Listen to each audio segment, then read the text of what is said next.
నమస్తే, welcome to Avani news network. నిన్న ఢిల్లీలో ఇండియా కూటమి సమావేశం జరిగింది. ఇండియా కూటమి ఉందా లేదా, అసలు ఇండియా కూటమి ముందుకు నడుస్తుందా అనే అనుమానాల మధ్య నిన్న ఢిల్లీలో సమావేశం జరిగింది. చాలా ఆశలు రేపింది. ముఖ్యంగా రాజకీయ పార్టీల్లో చాలా ఆశలు రేపింది. ఇండియా కూటమి స్ట్రాంగ్గా నిలబడబోతుందని, ఐక్యత పెరగబోతుందని. గతంలో మమతా బెనర్జీ ఇండియా కూటమిని ధిక్కరించింది. కాంగ్రెస్ను సర్వనాశనం చేసింది మమతా బెనర్జీ బెంగాల్లో. కాబట్టి మమతా బెనర్జీ అసలు పట్టించుకోలేదు ఇండియా కూటమిని.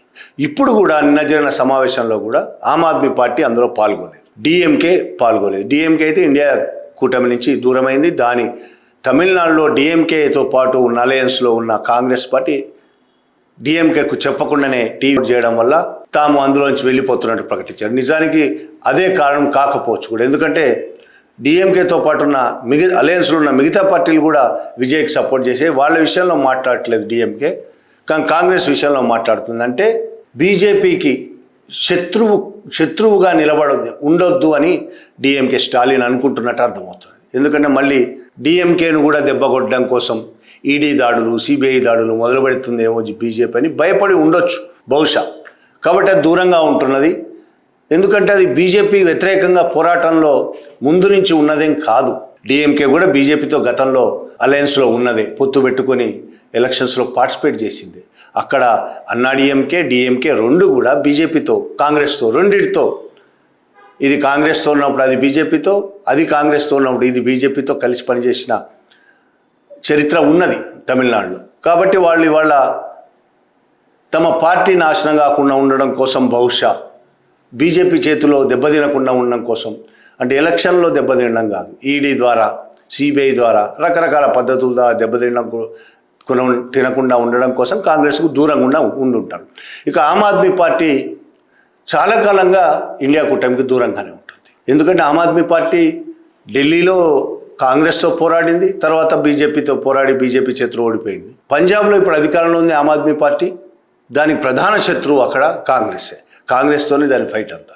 కారణాలు ఏవైనా కేజ్రీవాల్ ఇండియా కూటమికి దూరంగా ఉన్నాడు. ఇక మిగతా పక్షాలు కూడా అటు ఇటుగా ఉన్న పక్షాలు, పెద్ద సీరియస్గా లేని పక్షాలు. అఖిలేష్ యాదవ్ కూడా కొంతకాలంగా పెద్ద ఇంట్రెస్ట్ చూపించట్లేదు, మమతా బెనర్జీ ఇంట్రెస్ట్ చూపించట్లేదు. కానీ ఈసారి కశ్మీర్ నుంచి కేరళ దాకా అన్ని పక్షాలు, ఈ రెండు పక్షాలు మినహా గతంలో ఇండియా కూటమిలో ఉన్న అన్ని పక్షాలు నిన్న సమావేశంలో పాల్గొన్నాయి. ఐక్యంగా పోరాడతామని నిర్ణయాలు తీసుకున్నారు. అందులో ప్రతి 2 నెలలకోసారి ఇండియా కూటమి సమావేశాలు జరపాలని నిర్ణయించుకున్నారు. వచ్చే ఆగస్టు 8న హైదరాబాద్లో సమావేశం జరగబోతుంది ఇండియా కూటమిది. అలాగే ఎస్ఐఆర్, ఓటర్ల జాబితా సవరణ, ప్రత్యేక సవరణ ప్రక్రియ మీద అభ్యంతరాల విషయంలో సిజేఐకి, భారత న్యాయమూర్తికి లేఖ రాయాలని నిర్ణయించుకున్నారు. రాచుంటారు ఈ పాటికి. నీటు, సిబిఎస్ఈ తదితర పరీక్షల నిర్వహణపై కేంద్ర విద్యాశాఖ నిర్వహణ సరిగ్గా చేయకపోవడం అనే అంశం మీద కేంద్ర విద్యాశాఖ మంత్రి ధర్మేంద్ర ప్రధాన్ తక్షణం రాజీనామా చేయాలని ఒక నిర్ణయం తీసుకున్నారు. కేంద్ర ప్రభుత్వ విధానాలపై ఉమ్మడిగా పోరాటం చేయాలని, అందరూ కలిసి పోరాటం చేయాలని, ముఖ్యంగా ఎన్నికల వ్యవస్థ, పేపర్ లీకులు, కార్పొరేట్ అనుకూల విధానాలు, రాష్ట్రాల హక్కుల అంశాలపై కలిసి పనిచేయాలని నిర్ణయించుకున్నారు. కూటమికి మరింత సంస్థాగత రూపం ఇవ్వడం, సమన్వయ వ్యవస్థను బలోపేతం చేయడం గురించి కూడా చర్చ జరిగింది. నిజానికి ఇప్పుడు మమతా బెనర్జీ బలహీనపడింది బీజేపీ వల్ల. కాబట్టి గతంలో పై చేయిగా ఉన్న మమతా బెనర్జీ ప్రధానమంత్రి క్యాండిడేట్గా ప్రచారం జరిగింది. కానీ ఇవాళ మమతా బెనర్జీ ఆ స్థితిలో లేరు. అందుకని వెనకడుగు వేసి తప్పనిసరి పరిస్థితుల్లో ఇండియా కూటమితో పాటు ఉండాల్సిన పరిస్థితి వచ్చిందని అనిపిస్తున్నది. అలాగే అందరూ, అఖిలేష్ యాదవ్ కూడా ప్రైమ్ మినిస్టర్గా ప్రచారం చేయాలి, రాహుల్ గాంధీ ప్రైమ్ మినిస్టర్గా ప్రచారం అయ్యారు. ఇట్లా చాలామంది ప్రైమ్ మినిస్టర్ క్యాండిడేట్, కేజ్రీవాల్ కూడా ప్రైమ్ మినిస్టర్ క్యాండిడేట్ అన్నారు. కానీ వాళ్ళ కేజ్రీవాల్ను పక్కన పెడితే మిగతా వాళ్ళందరూ ప్రస్తుత పరిస్థితి చూసి బీజేపీ చేస్తున్న దుర్మార్గమైన దాడి, బీజేపీ విస్తరణ కాదు అక్కడ జరుగుతున్నది, బీజేపీ ఆక్రమణ జరుగుతున్నది. బలంతో సిబిఐ, ఈడీ, ఎన్నికల కమిషన్ ఇటువంటి వాటన్నిటిని, న్యాయ వ్యవస్థతో సహా అన్నిటిని చేతిలో పెట్టుకొని ఏ రాష్ట్రంలో మిగతా ఏ పార్టీని ఉండే పరిస్థితి లేకుండా పార్టీలన్నీ నాశనం చేసే పరిస్థితి వచ్చింది. ఇప్పుడు బీజేపీ ఆ విధంగా బెంగాల్లో మమతా బెనర్జీ పార్టీ టీఎంసీని నాశనం చేసింది. ఈ మీటింగ్ జరుగుతున్న టైంలోనే మమతా బెనర్జీ పార్టీ టీఎంసీ తృణమూల్ కాంగ్రెస్ పార్టీకి సంబంధించి 20 మంది ఎంపీలు బీజేపీతో చేతులు కలిపారు. తమను టీఎంసీగా తమదే అసలైన టీఎంసీగా గుర్తించాలని స్పీకర్కి లెటర్ ఇవ్వబోతున్నారు. నిన్నటికి స్పీకర్ లేడు కాబట్టి లెటర్ ఇవ్వలేదు. వీళ్ళందరూ సమావేశమైంది బీజేపీ కేంద్ర మంత్రి ఇంట్లో సమావేశమయ్యారు. ఒకవైపు మీటింగ్, ఇండియా కూటమి మీటింగ్ జరుగుతుండగానే రెండో వైపు అది జరిగింది. ఆ 20 మంది ఎంపీలు ఎవరు? మమతా బెనర్జీ కోరి తెచ్చుకున్న వాళ్ళు, యూసుఫ్ పఠాన్ లాంటి వాళ్ళు కోరి తెచ్చుకున్న వాళ్ళు, ఎక్కడెక్కడి నుంచో కోరి తెచ్చుకున్న వాళ్ళు, గెలిపించి వాళ్లకు ఎంపీగా అవకాశం ఇచ్చిన వాళ్ళు. వాళ్ళందరూ ఇవాళ మమతా బెనర్జీని ధిక్కరించి రకరకాల కారణాలు చెప్తున్నారు. వాళ్ళు ఏ కారణాలు చెప్పినా ఇవాళ వాళ్ళు టీఎంసీతో లేరు, మాదే అసలైన టీఎంసీ అంటూ చెప్పలేం. రేపు మహారాష్ట్ర శివసేన అయినట్టు, ఎన్సీపీ అయినట్టు అసలైన టీఎంసీ వాళ్ళదే అవ్వచ్చు. మమతా బెనర్జీకి గుర్తు కూడా లేకుండా పోవచ్చు. టీఎంసీ పార్టీ వాళ్ళ చేతుల్లోకి పోయినా పోవచ్చు. ఎందుకంటే ఎన్నికల కమిషన్, కోర్టులు కూడా బీజేపీ చేతిలో ఉన్నాయి కాబట్టి మాది అసలైన టీఎంసీ అని చెప్తున్నప్పుడు నిజానికి అసలైన బీజేపీ ఇప్పుడు బీజేపీలో భాగం అది. అందులో చాలామంది మీద ఈడీ కేసులు ఉన్నాయి. ఆ కేసుల కారణంగా కూడా కొంతమంది పోవచ్చు.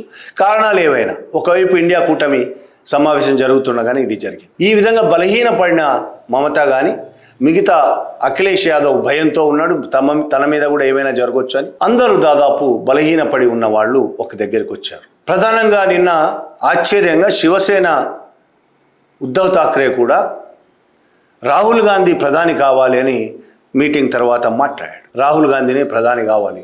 మిగతా ఇంకొన్ని పార్టీలు కూడా, వామపక్షాలు కూడా మాట్లాడినట్టే రాహుల్ గాంధీయే ప్రధాన క్యాండిడేట్ అయితే బాగుంటుంది అని. సరే, మమతా బెనర్జీ ఆ విషయాన్ని ఇప్పటికేం మాట్లాడలేదు, అఖిలేష్ కూడా మాట్లాడలేదు. కానీ చాలా పార్టీలు రాహుల్ గాంధీ అంటే ఒకవైపు బలహీనం పడుతున్న బీజేపీ దెబ్బను తట్టుకోలేక బలహీన పడుతున్న పార్టీలు క్రమక్రమంగా కాంగ్రెస్ను తమ నాయకుడుగా ఒప్పుకునే పరిస్థితి వచ్చిందనే అర్థమవుతుంది. అయితే ఇందులో ముఖ్యమైన విషయం ఏంటంటే, సరే వీళ్ళందరూ ఏకమవుతారనే అనుకుందాం. అందరూ ఏకమై ఐక్యంగా బీజేపీకి వ్యతిరేకంగా పోరాడతారనే అనుకుందాం. ఒకవైపు ఓటు చోరీ, వాళ్లే చెప్తున్నట్టు ఓటు చోరీ. మమతా బెనర్జీ, బీహార్లో ఆర్జేడీ, కాంగ్రెస్, ఇన్ని పార్టీలు చెప్తున్నా ఓటు చోరీ జరుగుతున్నప్పుడు వీళ్ళు ఐక్యమయ్యి కూడా చేయగలిగింది ఏమీ లేదు అనేది ఇంకొకటి అర్థమవుతుంది. రెండోది, ఇండియా కూటమిలో ఉన్న పార్టీలన్నీ ప్రస్తుతం ప్రజలు ఎదుర్కొంటున్న సమస్యల మీద ఏ పార్టీ పోరాటం చేస్తున్నారు అనేది అసలు ప్రధాన సమస్య. ప్రజలు వీళ్ళ వెనకాతల నిలబడడానికి ప్రజలతో వీళ్ళు కలిసి పనిచేస్తున్నారా, ప్రజల అవసరాలకు అనుగుణంగా ప్రజల సమస్యల మీద వీళ్ళు పోరాటం చేస్తున్నారా. నీట్ పేపర్ లీక్ ఉంది, సిబిఎస్ఈ అవకతవకలు, అనేక పేపర్లు లీక్ అవుతున్నాయి. ఇంకా అట్లే రకరకాలుగా ఉన్నాయి. ఒకవైపు కాక్రోచ్లు చేస్తున్న పోరాటం ఉంది. నోయిడాలో కార్మికులు చాలా పెద్ద ఎత్తున పోరాటాలు చేశారు. అలాగే కార్మిక చట్టాల రద్దు కోసం దేశవ్యాప్తంగా కార్మికులు పోరాటం చేశారు. కార్మిక కోడ్లు రద్దు చేయాలని కార్మిక చట్టాలు రద్దు చేసిన బీజేపీ ప్రభుత్వం 4 కోడ్లు తీసుకొచ్చింది. అన్ని చట్టాలు రద్దు చేసి దానికి వ్యతిరేకంగా కార్మికులు దేశవ్యాప్తంగా పోరాటం చేశారు. అలాగే భారతదేశం మోడీ నాయకత్వంలో అమెరికాతో వాణిజ్య ఒప్పందం చేసుకుంది. దానివల్ల ఇక్కడ రైతులు, చిన్న వ్యాపారులు అందరూ తీవ్రమైన దెబ్బతినే అవకాశం ఉంది. ప్రజలపై కూడా ఆ ప్రభావం పడే అవకాశం. ఒకవైపు మోడీ కారణాల వల్ల, మోడీ బలహీనతల వల్ల దేశంలో రేట్లు విపరీతంగా పెరిగిపోతున్నాయి. ఆయిల్ రష్యా లాంటి దేశాలు అమ్ముతామని చెప్తున్నా అక్కడ కొనలేని పరిస్థితి. బలహీనత వల్ల, భయపడడం వల్ల అమెరికాకి. ఇప్పుడు నేను చెప్పిన ఈ కారణాలన్నిటి మీద ఇండియా కూటమిలో ఉన్న పార్టీలు ఏవైనా రోడ్డెక్కి పోరాడాయా? తక్షణ సమస్య నీట్ కదా. దేశంలో దాదాపు 1-2 కోట్ల మంది విద్యార్థులు తమ జీవితాలు నాశనం అయిపోతున్నాయని రోడ్డెక్కారు కదా. 5 విద్యార్థులు ఆత్మహత్య చేసుకున్నారు కదా. సిబిఎస్ఈ పేపర్కు సంబంధించి అక్రమాలకు సంబంధించి కూడా ఇట్లా జరుగుతూ ఉంటే ప్రతిపక్ష పార్టీలన్నీ ప్రెస్ మీట్లకు పెట్టడం మినహా ఇంకేమైనా చేసాయా? ఎవరైనా విలేకరు, ఛానల్ ప్రతినిధి వెళ్ళి బయట అడిగితే బయట ఇవ్వడం తప్ప ఏమైనా చేశాయా? ఆ విషయంలో కాంగ్రెస్ పార్టీ కొంత బెటర్. ఎన్ఎస్యుఐ యూత్ కాంగ్రెస్లు దేశవ్యాప్తంగా అనేక చోట్ల ఉద్యమాలు చేశాయి, రోడ్డు ఎక్కాయి, దెబ్బలు తిన్నారు, అరెస్ట్లు అయ్యారు, లాఠీ చార్జీలు అయినాయి. కొంత చేశాయి. మిగతా ఏ పార్టీ అయినా ఓటు చోరీ మీద మమతా బెనర్జీ మాట్లాడింది, బీజేపీ దుర్మార్గాలు మీద మమతా బెనర్జీ రోడ్డు ఎక్కింది. కానీ ప్రజలకు అసలు సమస్యలైన వాటి మీద ఏ పార్టీ అయినా, ఏ ప్రతిపక్ష పార్టీ అయినా కనీసం రోడ్డెక్కి పోరాటం చేసిందా? ప్రజలు ఎందుకు వీళ్ళకు ఓట్లేస్తారు చెప్పండి? ఎందుకు ఓట్లు వేయాలి? కార్మికుల సమస్యల మీద కార్మికులు రోడ్డెక్కితే వాళ్ళకు సపోర్ట్ చేయవు. నోయిడాలో కార్మికులు తమ వేతనాలకు సంవత్సరాల తరబడి 8,000, 10,000 వేతనాలతో బతకలేని పరిస్థితి ఉన్న వాళ్ళు, వీక్లీ ఆఫ్ కూడా లేకుండా బతుకుతున్న వాళ్ళు తమ సమస్యల పరిష్కారం కోసం రోడ్డెక్కితే ఏ పార్టీ కూడా, యూపీలో కదా అది, అఖిలేష్ యాదవ్ పార్టీ, సమాజ్వాదీ పార్టీ ఏం చేసినట్టు? ఎందుకు మద్దతుగా రోడ్డెక్కలేదు వీళ్ళు?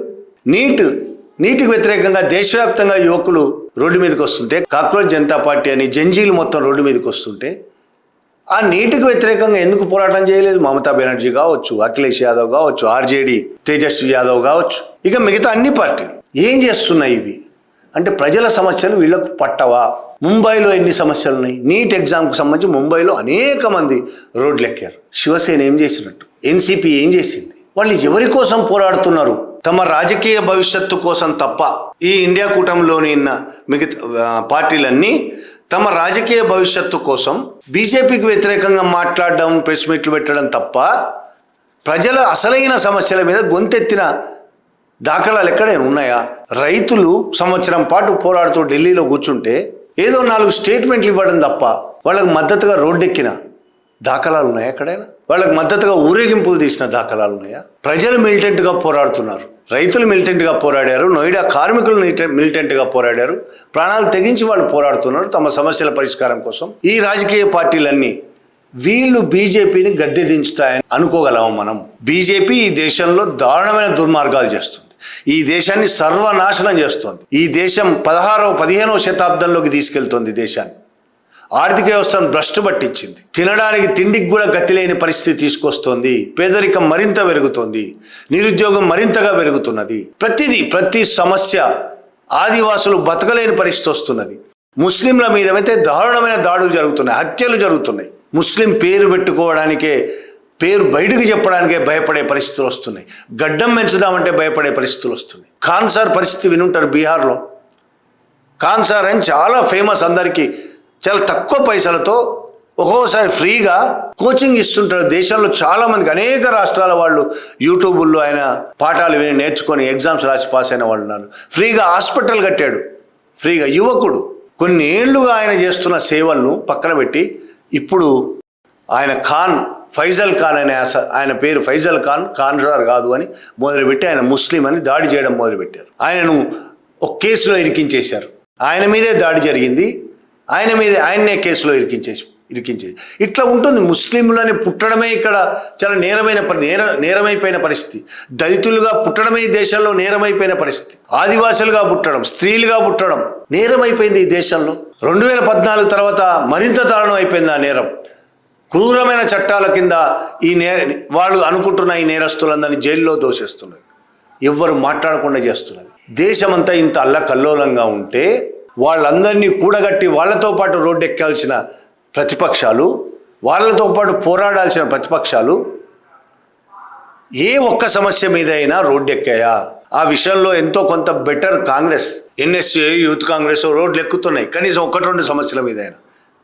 కాంగ్రెస్ కూడా ఈ కార్మిక సమస్యల మీద పెద్దగా ఏం స్పందించింది లేదు. నోయిడా కార్మికులు అంత పెద్ద ఎత్తున పోరాటం చేస్తే కాంగ్రెస్ కనీసం స్పందించింది లేదు. ఒక స్టేట్మెంట్లు ఇవ్వడం, స్పందించడంగా నేనేమి భావించడం లేదు. స్టేట్మెంట్లు అందరూ ఇస్తారు.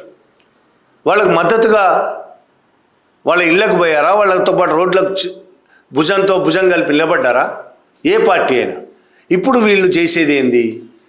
ఇంత దుర్మార్గమైన బీజేపీని ఈ దేశం నుంచి కూకటి వేళ్లతో కూల్చాలంటే కూల్చాల్సింది ప్రజలు, వీళ్ళు కాదు.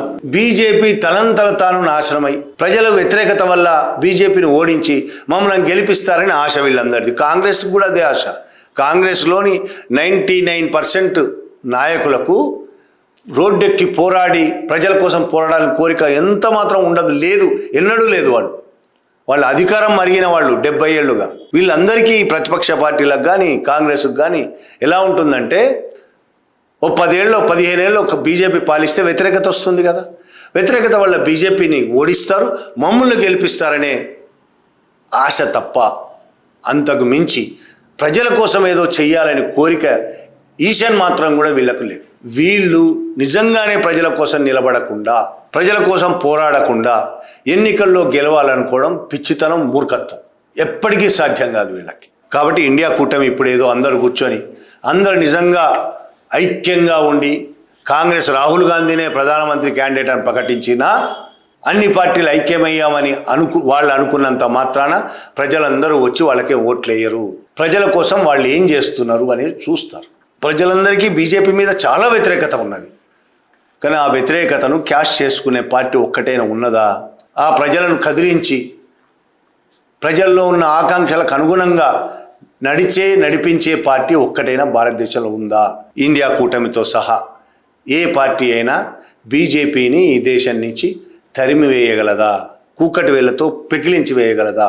బీజేపీ భావజాలానికి వ్యతిరేకంగా ఇండియా కూటమి నిలబడుతుందా? ఎన్నికల్లో బీజేపీని ఓడించి వీళ్ళు గెలవడం కాదు, బీజేపీ ప్రచారం చేస్తున్న, బీజేపీ ప్రజల మనసుల్లోకి జొప్పిస్తున్న ద్వేష భావజాలానికి వ్యతిరేకంగా, మనువాద భావజాలానికి వ్యతిరేకంగా ఇండియా కూటమి నిలబడగలదా? ఇదొక పెద్ద ప్రశ్న. ఇండియా కూటమిలో కాంగ్రెస్తో సహా ఉన్న వాళ్ళు మెజారిటీ వాళ్ళు కూడా మనువాదులే. వాళ్ళకు కూడా ఇదే భావజాలం ఉండాలని కోరుకుంటారు. వాళ్ళు అగ్రకులాల నుంచి వచ్చిన వాళ్ళు, బీసీల నుంచి వచ్చిన వాళ్ళు అయినా సరే, బీసీల నుంచి ఇంకొక దళితుల నుంచి వచ్చిన వాళ్ళు అయినా సరే, వాళ్ళు ఆ పార్టీల నాయకత్వంలో ఉన్నవాళ్ళు ఎవరో ఒకటి రెండు పార్టీలు తప్ప, మనువాద పార్టీలు అవి కూడా. బీజేపీ అంత దుర్మార్గంగా ఉండకపోవచ్చు, కానీ భావజాలం అదే. కాంగ్రెస్లో పైనుంచి కింది దాకా ఉన్న భావజాలం మనువాద భావజాలమే, హిందుత్వ భావజాలమే ఉన్నది వాళ్ళలో. ఇటువంటి వాళ్ళు బీజేపీని ఓడిస్తారు. బీజేపీ ఏ భావజాలంతో ఉందో అదే భావజాలంతో మీరున్నారు. ప్రజలు మీకెందుకు ఓట్లేయాలి? అదే భావజాలం ఉంటే బీజేపీకి ఓట్లేస్తారు కదా. మీరు ఐక్యమైనంత మాత్రం అధికారంలోకి రారు. మీరు బీజేపీకి వ్యతిరేకంగా పోరాడడం అంటే నిజాయితీగా బీజేపీ ప్రచారం చేస్తున్న, బీజేపీ అనుసరిస్తున్న దుర్మార్గమైన, దేశాన్ని సర్వనాశనం చేస్తున్న భావజాలానికి వ్యతిరేకంగా, బీజేపీ ఆర్ఎస్ఎస్ల భావజాలాలకు వ్యతిరేకంగా మీరు పోరాడాల్సి ఉన్నది. ఆ భావజాలాన్ని ఈ దేశం నుంచి తరిమివేయాల్సి ఉన్నది. అలా చేయకుండా మీరు ఎంతకాలం ఐక్యమయ్యి చేతులు కలిపినంత మాత్రాన ఏ ఉపయోగం ఉండదు. అది గుర్తుంచుకుంటే ఉపయోగం ఉంటుంది. Thank you very much.